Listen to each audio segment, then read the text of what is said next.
everyone! Welcome back to my channel. It's me again, Chris, and we're back for another video.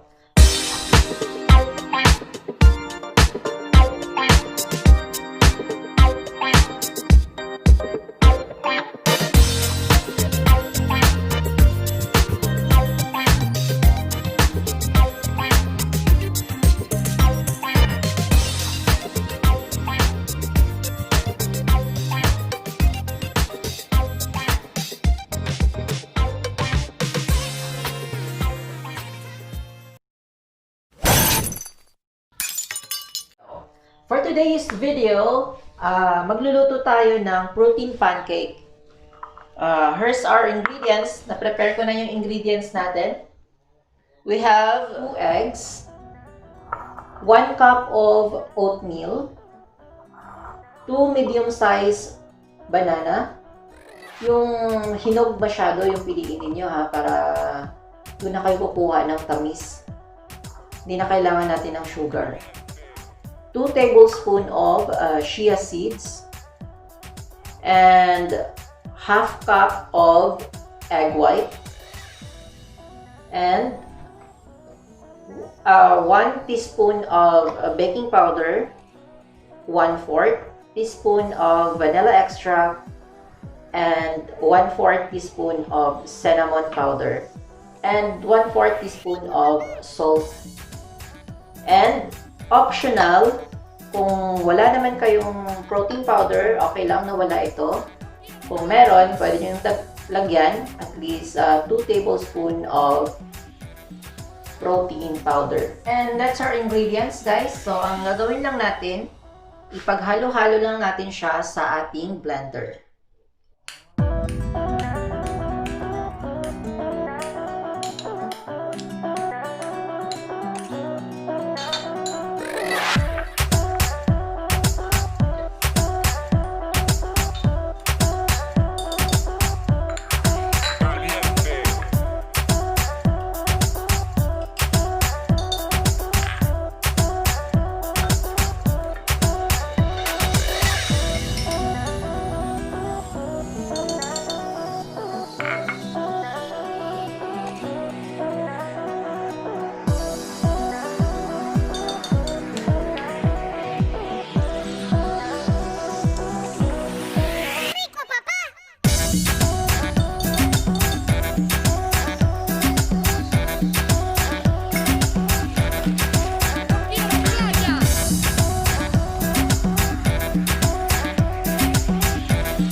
Hundred and 46 minutes later.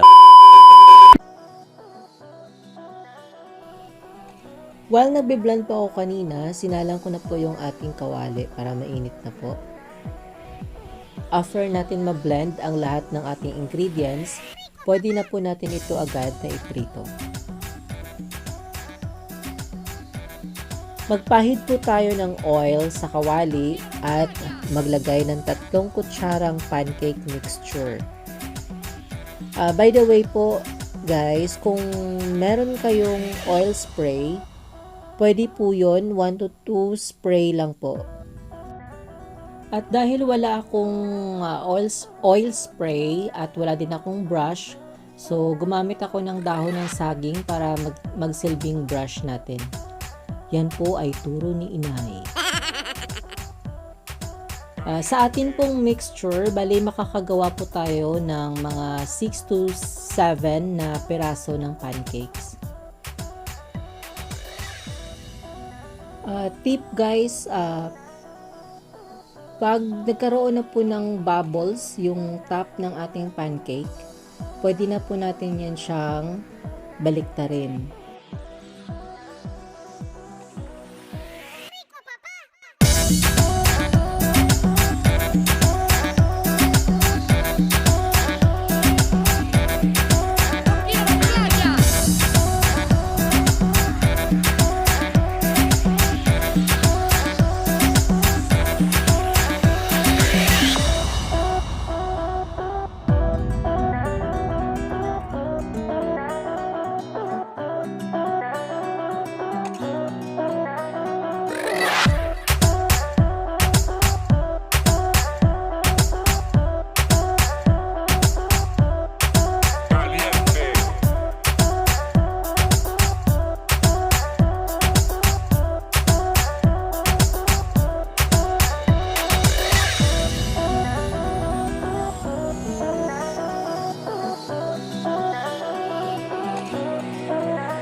guys, ito na yung ating protein pancake at sobrang sarap.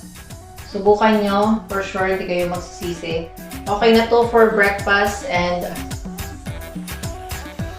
for snacks, mid-afternoon snacks. And guys, thank you so much for watching. And ito na yung ating pancake for today. For today's recipe.